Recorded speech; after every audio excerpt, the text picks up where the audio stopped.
Vale. Bueno, muchas gracias. Bueno, muy buenos días a todas y a todos. Bueno, pues evidentemente es un privilegio para mí poder estar aquí en esta institución, en este Parlamento, para hacer mis aportaciones después de todos los años trabajando en el marco de la violencia contra las mujeres y en los últimos 10 años en el marco de las violencias sexuales. Yo creo que en un momento, podríamos decir, histórico para los derechos humanos de las mujeres de esta comunidad autónoma, bueno, pues a través de un texto que habéis elaborado a lo largo de estos meses, conocido como el proyecto de ley contra la violencia de género de La Rioja. Retomando un poco la historia, creo que siempre es importante, hace exactamente 18 años aproximadamente que en este país se dio un paso inédito y crucial en la lucha contra la violencia de género. Hay que recordar que el incansable impulso del movimiento político feminista y también el hartazgo y el grito de las víctimas supervivientes de violencia machista, así como el compromiso político del Gobierno, que no hay que olvidar, de Rodríguez Zapatero, permitió algo inédito, y me atrevo a decirlo porque llevo muchos años trabajando en esto en el mundo: la aprobación por unanimidad de todos los partidos y grupos parlamentarios de la Ley Orgánica 1/2004 de medidas de protección integral contra la violencia de género. Yo creo que hay algo que hay que señalar y es importante, al menos desde mi experiencia, tengo ahora 45 años, llevo trabajando en violencia me siento privilegiada por haber acompañado a las víctimas, haber realizado políticas públicas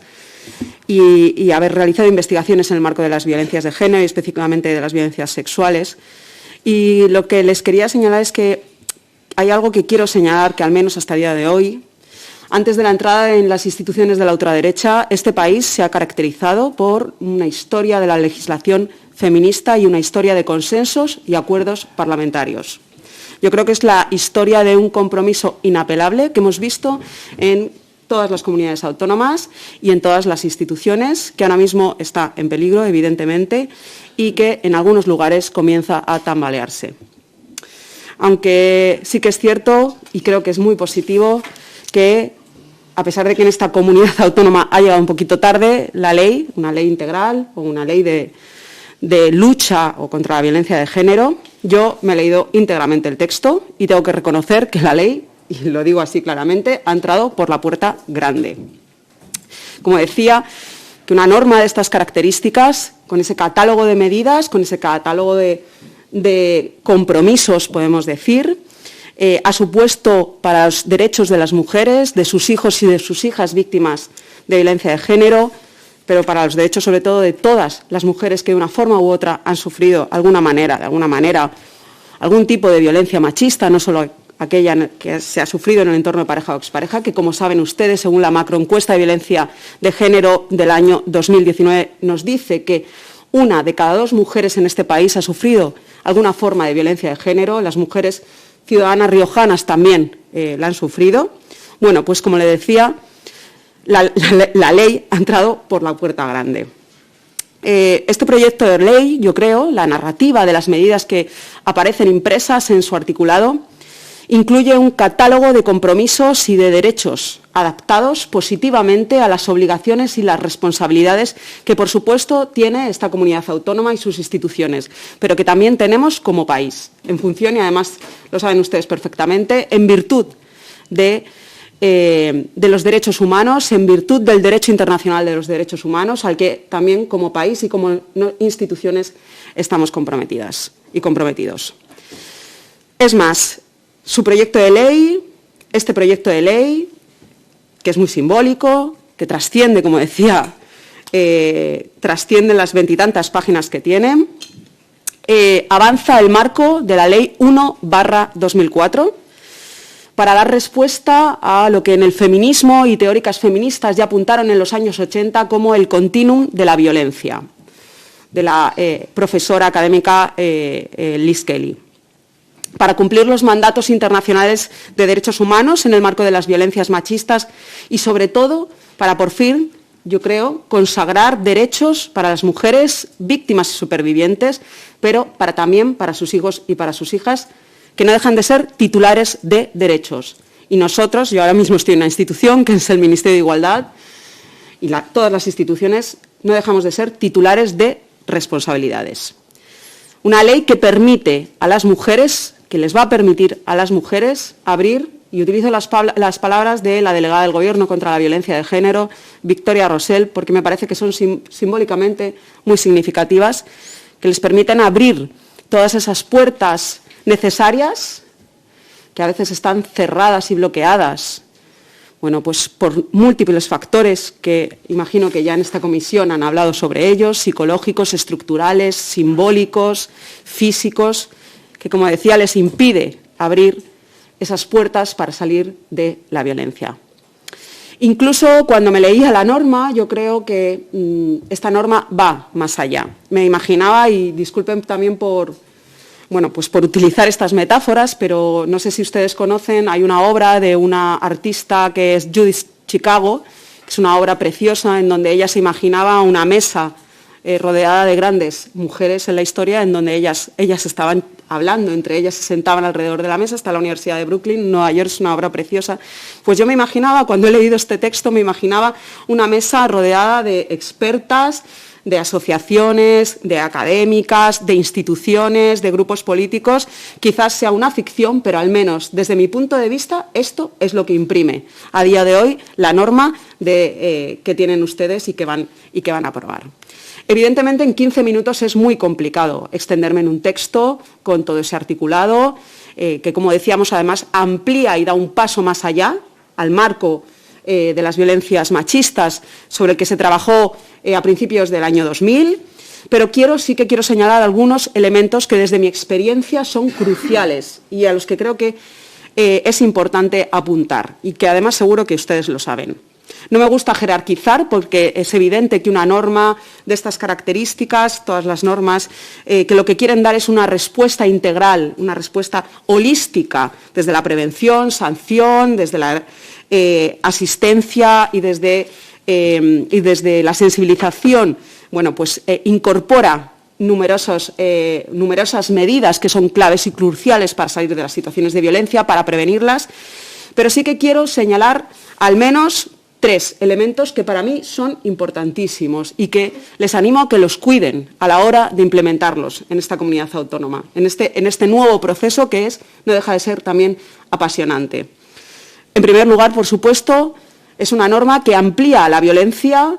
no solamente a aquella violencia que se ejerce en el entorno de la pareja o expareja, amplía la violencia a todas las formas de violencia que se ejercen contra las mujeres, también contra sus hijos y contra sus hijas. Habla también de esa violencia vicaria. A mí no me gusta hablar solamente de violencia vicaria, me gusta hablar de violencia vicaria machista, me gusta hablar de esa violencia vicaria que se ejerce contra las mujeres, contra los niños y contra las niñas.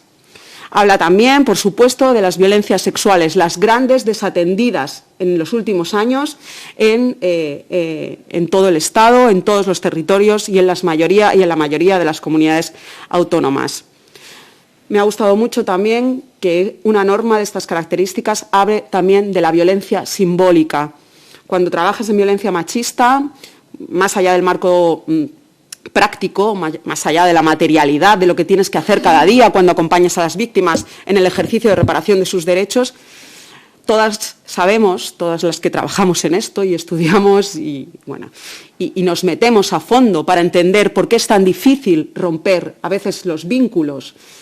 entre el maltratador y la víctima, o incluso nuestros propios vínculos entre estructuras machistas, aunque no estés en una relación personal violenta, con otros tipos de agresores, hablan de violencia simbólica. Y ya apuntaba, el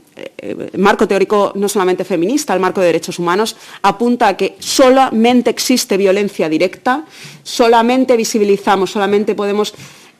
hablar de violencia directa, de las violaciones, de las agresiones físicas, psicológicas, si existe toda una violencia simbólica, estructural, que alimenta de forma directa el ejercicio de esa violencia directa. Por eso, en violencias sexuales hablamos de cultura de la violación, porque si no existiera cultura de la violación, si no existiera toda una ideología, que es el machismo, que sostuviera el ejercicio directo de la violencia, nunca sucedería que a las mujeres nos agredieran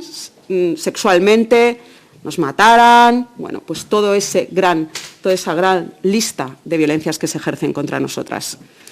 Y luego también me gustaría señalar un elemento fundamental, que creo que además ha sido en esta comunidad autónoma. Lo conozco personalmente porque llevo muchos años trabajando, y no solamente para entidades, sino haciendo consultorías, elaborando políticas públicas, protocolos, y creo que por fin ha llegado para quedarse. Es la asistencia, el derecho a la asistencia integral especializada. Las víctimas, las supervivientes, todas sabemos cuando las acompañamos, necesitan recursos especializados, disponibles, no discriminatorios, accesibles, que sepan que están allí. Uno de los grandes mitos, uno de los grandes prejuicios que existen en torno a las violencias que se ejercen contra las mujeres es no creerlas. Y sabemos que los recursos especializados son esas puertas de entrada que siempre van a creerlas para acompañarlas en las decisiones que puedan o no puedan tomar. Además, me ha llamado la atención también que, a diferencia de otras leyes, quizás porque creo, por eso digo que ha entrado por la puerta grande esta norma, hablan ustedes también de la obligación de que existan recursos especializados para víctimas de violencias sexuales. Y bueno, como saben ustedes, la futura ley de libertad y garantía sexual, que está a punto de aprobarse, incorpora como obligatorio esos centros de crisis, centros de atención 24 horas para víctimas y supervivientes, que ya desde el Ministerio de Igualdad se ha adelantado 66 millones de euros gracias a los fondos europeos, y que en el caso concreto de su comunidad autónoma pues dispondrán de su centro de crisis en el año 2023. Pero a diferencia de otras comunidades autónomas, de otros territorios, ya por fin ustedes lo han incluido. Y en tercer lugar, sí que me gustaría señalar también la inclusión de un derecho fundamental, obviado en las normas estatales de este país en el marco de las violencias machistas. Obviado en algunas normas de violencia de género en algunas comunidades autónomas, pero que en otras poco a poco van incluyendo, pues también en ese marco internacional de derechos humanos, en ese derecho de las víctimas a la reparación integral. No nos podemos olvidar, como ustedes lo han hecho a través de este texto, de olvidarse de la reparación integral, del derecho de las víctimas a su reparación integral. Evidentemente, si te han matado es imposible la reparación, pero existen otras fórmulas que también apuntan el texto desde una dimensión no solamente individual, sino también simbólica, a intentar reparar todos esos derechos que se han vulnerado cuando has sido víctima de alguna forma de violencia machista. Y por último, sí que me gustaría señalar quizás dos grandes vacíos que desde mi punto de vista he echado de menos también en la norma. Me gustaría, yo creo que tenemos que aspirar las instituciones también a ser críticas con el trabajo que hacemos, para mejorar los procesos de acompañamiento, de rendición de cuentas, tras las vulneraciones tan graves a las que se someten muchas mujeres, y echo de menos quizás lo que en algunos territorios están haciendo o en algunas comunidades autónomas, que es por fin incorporar esa conocida como violencia institucional. A día de hoy, yo al menos hablo desde mi experiencia, las mujeres viven auténticos periplos cuando deciden romper el silencio, cuando pueden romper el silencio, y sigue existiendo. Quizás podríamos hablar no tanto, a mí me gusta el término violencia institucional, es un término que utilizo porque creo que es muy simbólico. Podemos hablar, no dejamos de hablar de debida diligencia, es decir, del deber que tienen los Estados y las instituciones para acompañar en esos derechos procesales que también tienen las víctimas. Y por último, sí que quiero señalar algo que he hecho también de menos en esta norma, que es un compromiso, al menos unos mínimos de compromisos económicos, que, como dice la CEDAW, que es la Carta Magna de las Mujeres, como diría la gran jurista Alda Facio,